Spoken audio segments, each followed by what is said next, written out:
Love, gusto mo ng kape? Ayoko muna magkape. Ikaw na lang muna. Sige, ako na rin.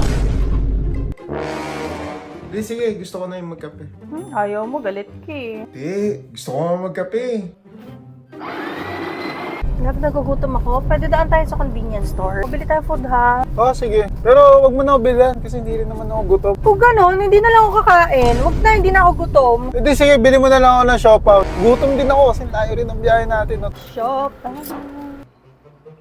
Love, hindi ako makatulog. Chuck, hindi makatulog ang mami.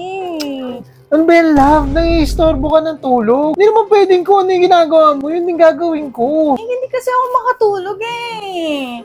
Oh, ito, mag-take ka na Nitol. Para saan ba yan? Pampaginawa ng tulog yan. Pwede ba to sa akin? Oo, suitable for all yan. 9 pesos lang yan per 9 pesos capsule. isang capsule? Magiging ma-sleeping pattern mo dyan. Sige na, uminom ka na nga. Ini-istorbo mo yung tulog namin ni Chuck. Tulog na tayo.